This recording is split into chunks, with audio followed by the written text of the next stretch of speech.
ಗುರು ಕರ್ಕಾಟಕ ರಾಶಿಯಿಂದ ಮಿಥುನ ರಾಶಿಗೆ ಸ್ಥಾನಪಲಟ ಆಗ್ತಾ ಇರುವಂತಹ ಈ ಸಂದರ್ಭದಲ್ಲಿ ಹರೀಶ್ ಕಶ್ಯಪ್ರೆ, ದ್ವಾದಶ ರಾಶಿಗಳ ಮೇಲೆ ಯಾವ ರೀತಿಯ ಪರಿಣಾಮಗಳಿರುತ್ತೆ, ಏನು ಶುಭ ಏನು ದೋಷಗಳು? ತಾವು ಅಶುಭ ಅಂತ ಇರೋದಿಲ್ಲ, ದೋಷ ಅಂತ ಹೇಳಿದ್ರಿ, ಸೊ ಅದನ್ನು ವಿವರಿಸೋದಾದ್ರೆ.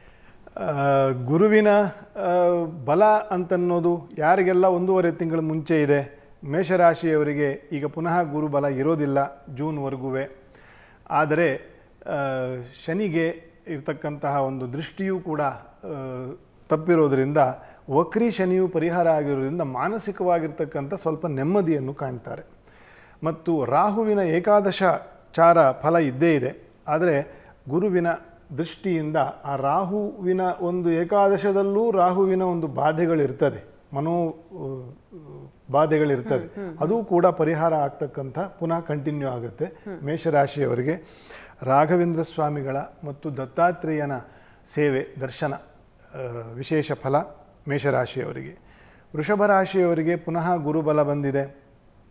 ವ್ಯಾಪಾರ ವ್ಯವಹಾರದಲ್ಲಿ ವಿಶೇಷವಾಗಿರ್ತಕ್ಕಂಥ ಅಭಿವೃದ್ಧಿ, ಏಕಾದಶದಲ್ಲಿರ್ತಕ್ಕಂತಹ ಶನಿ, ಕರ್ಮದಲ್ಲಿರ್ತಕ್ಕಂಥ ರಾಹು ಸ್ವಲ್ಪ ಸಂಘದೋಷಗಳನ್ನು ತರುತ್ತೆ.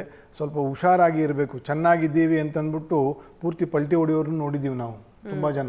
ಚೆನ್ನಾಗಿದೆ ಟೈಮು ಅಂತಂತ ಸ್ವಲ್ಪ ಸಂಘದಲ್ಲಿ ಭಾಳ ಎಚ್ಚರಿಕೆಯಿಂದ ಇರಬೇಕು ವೃಷಭರಾಶಿಯವರು.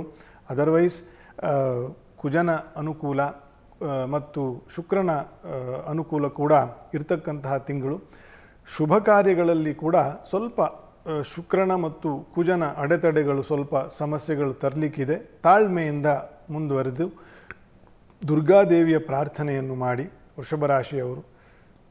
ಮಿಥುನ ರಾಶಿಯಲ್ಲೇ ಗುರುವು ಪುನಃ ಬಂದು ಅಲ್ಲಿ ವಕ್ರಿಯಾಗಿ ಇನ್ನೂ ಒಂದು 4 ವಾರಗಳು ವಕ್ರಿಯಾಗಿ ಇದ್ದು, ವ್ಯಾಪಾರ ವ್ಯವಹಾರ, ಅಧಿಕಾರ ವ್ಯಾಪ್ತಿ ಮತ್ತು ಅನೇಕ ಏನು ನೀವು ಪ್ರೋಗ್ರೆಸಿವ್ ಆಗಿ ನೀವು ಕೆಲಸ ಮಾಡ್ತಾ ಇದ್ದಂತಹ ಕೆಲಸಗಳು ಪೂರ್ಣ ಆಗ್ತಕ್ಕಂತಹ ಒಂದು ಇನ್ನು ಮುಂದಿನ 6 ತಿಂಗಳಲ್ಲಿ ಆ ಫಲವನ್ನು ಮಿಥುನ ರಾಶಿಯವರು ಪಡಿತಾರೆ. ಕರ್ಮದಲ್ಲಿರ್ತಕ್ಕಂತಹ ಶನಿಯು ಅನೇಕ ಅವಕಾಶಗಳನ್ನು, ದೇಶ ವಿದೇಶಗಳಲ್ಲಿರ್ತಕ್ಕಂಥ ವ್ಯಾಪಾರಗಳು ಬೆಳೀತಕ್ಕಂಥದ್ದು, ಹೊಸ ಹೂಡಿಕೆಗಳು, ಹೊಸ ವ್ಯಾಪಾರ ವ್ಯವಹಾರಗಳ ಒಂದು ಆರಂಭ ಮಾಡ್ತಕ್ಕಂಥದ್ದು, ಇದನ್ನೆಲ್ಲ ನಿರೀಕ್ಷೆ ಮಾಡಬಹುದು ಮಿಥುನ ರಾಶಿಯವರು. ಕುಜಾರಿಷ್ಟಗಳು ಸ್ವಲ್ಪ ದೋಷಕರವಾಗಿದೆ. ಬುಧನಿಗೂ ಅಷ್ಟು ಬಲ ಇರುವುದಿಲ್ಲ ಈ ತಿಂಗಳು, ಮುಂದಿನ ತಿಂಗಳು ಮಧ್ಯದವರೆಗೂ. ಶ್ರೀನಿವಾಸ ದೇವರ ಮತ್ತು ವಿಶೇಷ ಅಲಂಕಾರ ಸೇವೆ ಪ್ರಾರ್ಥನೆಯನ್ನು ಮಾಡುವುದು. ಮುಂದೆ ಕರ್ಕರಾಶಿಗೆ ಅಲ್ಪಕಾಲದ ಗುರುವಿನ ಯೋಗ ಇತ್ತು, ಆದರೂ ಕೂಡ ವ್ಯಯದಲ್ಲಿ ಗುರು ದೋಷಕರ ಅಲ್ಲ. ಅದು ಕರ್ಕರಾಶಿಯವರಿಗೆ ವ್ಯಾಪಾರ ವ್ಯವಹಾರದಲ್ಲಿ ಅಂಥ ತೊಂದರೆಗಳೇನಾಗೋದಿಲ್ಲ.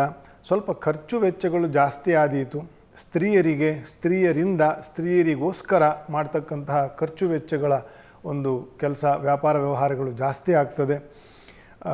ಅಷ್ಟಮ ರಾಹುವಿನ ಒಂದೇ ಬಾಧೆ ಯೋಚನೆ ಮಾಡಬೇಕಾಗಿರ್ತಕ್ಕಂಥದ್ದು, ಆರೋಗ್ಯದ ಬಗ್ಗೆ ಹೆಚ್ಚು ಕಾಳಜಿ ಮಾಡಬೇಕು ಕರ್ಕರಾಶಿಯವರು. ಸಿಂಹರಾಶಿಯವರಿಗೆ ಪುನಃ ಏಕಾದಶದಲ್ಲಿ ಗುರು, ಅವರು ಭಾಳ ವಿಶೇಷವಾಗಿರ್ತಕ್ಕಂಥ ಫಲವನ್ನು ಆಲ್ರೆಡಿ ಈ ವರ್ಷ ಪಡಿತಾ ಇದ್ದಾರೆ. ಅದರ ಮುಂದುವರಿದ ಭಾಗವಾಗಿ ಈ ವರ್ಷ ಇನ್ನೂ 6 ತಿಂಗಳು ಸಿಂಹರಾಶಿಯವರಿಗೆ, ಸಿಂಹವು ಗುರುವಿಗೆ ಕೇಂದ್ರ ಸ್ಥಾನ, ಅಧಿಕಾರ ಪ್ರಾಪ್ತಿ, ಆರೋಗ್ಯ ವರ್ಧನೆ, ಶತ್ರುಗಳ ಭೀತಿ ಪರಿಹಾರ, ಈ ಎಲ್ಲ ಅನೇಕ ಸತ್ಫಲಗಳನ್ನು ಏಕಾದಶದ ಗುರುವಿನ ಅನುಕೂಲದಿಂದ ಪಡೆಯುವ ಒಂದು ತಿಂಗಳು ಮುಂದುವರಿತದೆ ಸಿಂಹರಾಶಿಯವರಿಗೆ. ಸಪ್ತಮಾಷ್ಟಮದಲ್ಲಿ ರಾಹು ಅಥವಾ ಯಾವುದೇ ಪಾಪಗ್ರಹರು ಇದ್ದಾಗ ಸ್ವಲ್ಪ ಕೌಟುಂಬಿಕವಾಗಿ ಸಮಸ್ಯೆಗಳು ಬರಲಿಕ್ಕೆ ಸಾಧ್ಯತೆ ಇದೆ. ಭಿನ್ನಾಭಿಪ್ರಾಯಗಳು ಬರಲಿಕ್ಕೆ ಸಾಧ್ಯತೆ ಇದೆ. ನರಸಿಂಹದೇವರು ಮತ್ತು ಚಂಡಿಕಾ ಪಾರಾಯಣೆ ಇದನ್ನು ಬಂದರೆ ಮಾಡೋದು ಮನೆಯಲ್ಲಿ, ಅಥವಾ ಪಾರಾಯಣೆಯನ್ನು ಮಾಡಿಸ್ತಕ್ಕಂಥದ್ದು ತಿಂಗಳಿಗೊಮ್ಮೆಯೋ 2 ತಿಂಗಳಿಗೊಮ್ಮೆಯೋ ಇದನ್ನು ಸಿಂಹರಾಶಿಯವರು ವಿಶೇಷವಾಗಿ ನಡೆಸ್ಕೊಂಡು ಹೋಗಲಿ. ಶುಭ ಕಾರ್ಯಗಳಿಗೆ ಇರತಕ್ಕಂಥ ತೊಡಕು ನಿವಾರಣೆ ಆಗ್ತದೆ. ಕನ್ಯಾ ರಾಶಿಗೆ ಕರ್ಮದಲ್ಲಿ ಪುನಃ ಗುರು ಒಳ್ಳೆಯ ಬದಲಾವಣೆ, ಏಕಾದಶದಲ್ಲಿ ಬಂದು ಅದಕ್ಕೆ ಬೇಕಾಗಿರ್ತಕ್ಕಂಥ ಅನೇಕ ಕೆಲಸ ಇಲ್ಲದೆ ಇರತಕ್ಕಂಥವ್ರಿಗೆ ಉದ್ಯೋಗ, ವ್ಯಾಪಾರದಲ್ಲಿ ಹೂಡಿಕೆ ಮಾಡ್ತಕ್ಕಂಥವ್ರಿಗೆ ಉತ್ತೇಜನ, ಸರ್ಕಾರದ ವತಿಯಿಂದ ಬೇಕಾಗಿರ್ತಕ್ಕಂಥ ಶನಿಯ ಯೋಗದಿಂದ ಬರ್ತಕ್ಕಂಥದ್ದು ಇದೆಲ್ಲ ಅದಕ್ಕೂ ಕೂಡ ಅನುಕೂಲ ಕೊಡ್ತಕ್ಕಂತಹ ಒಂದು ತಿಂಗಳು ಅಥವಾ ವರ್ಷದಲ್ಲಿ ಇದ್ದಾರೆ.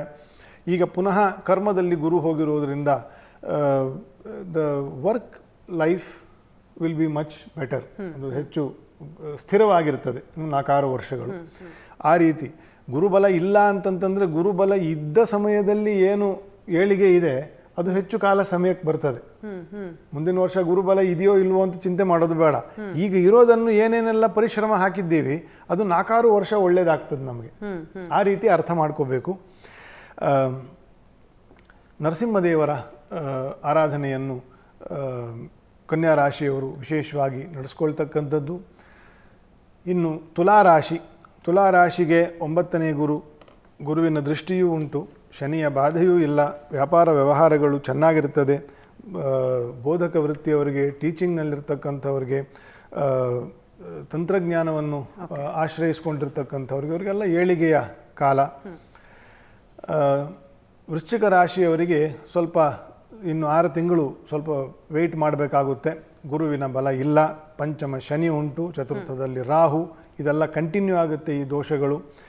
ಸ್ವಲ್ಪ ಗುರುವಿನ ಸೇವೆಯನ್ನು, ಗುರುವಿನ ಗುಲಾಮನಾಗ ತನಕ, ಹಾಗೆ ಏನು ಹೇಳಿದ್ದಾರೆ ದಾಸರು, ಆ ರೀತಿಯ ಗುರುಗಳ ಸೇವೆ, ಜ್ಞಾನಿಗಳ ಸೇವೆಯನ್ನು ವೃಶ್ಚಿಕ ರಾಶಿಯವರು ವಿಶೇಷವಾಗಿ ಮಾಡಬೇಕು.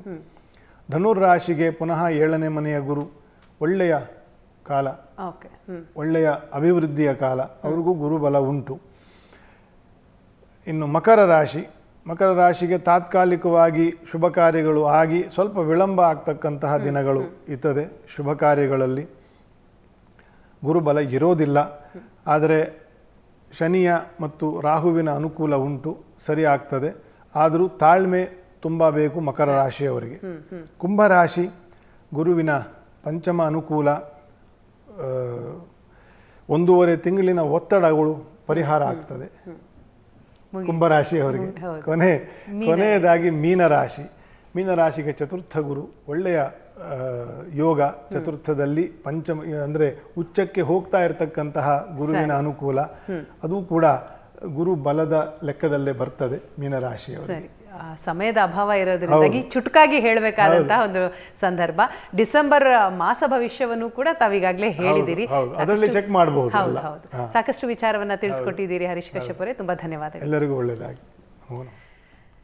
ಇದಾಗಿತ್ತು ಈ ಹೊತ್ತಿನ ವಿಶೇಷ ಕಾರ್ಯಕ್ರಮ. ನೇರ, ದಿಟ್ಟ, ನಿರಂತರ ಸುದ್ದಿಗಾಗಿ ನೋಡ್ತಾ ಇರಿ ಏಷ್ಯಾನೆಟ್ ಸುವರ್ಣ ನ್ಯೂಸ್.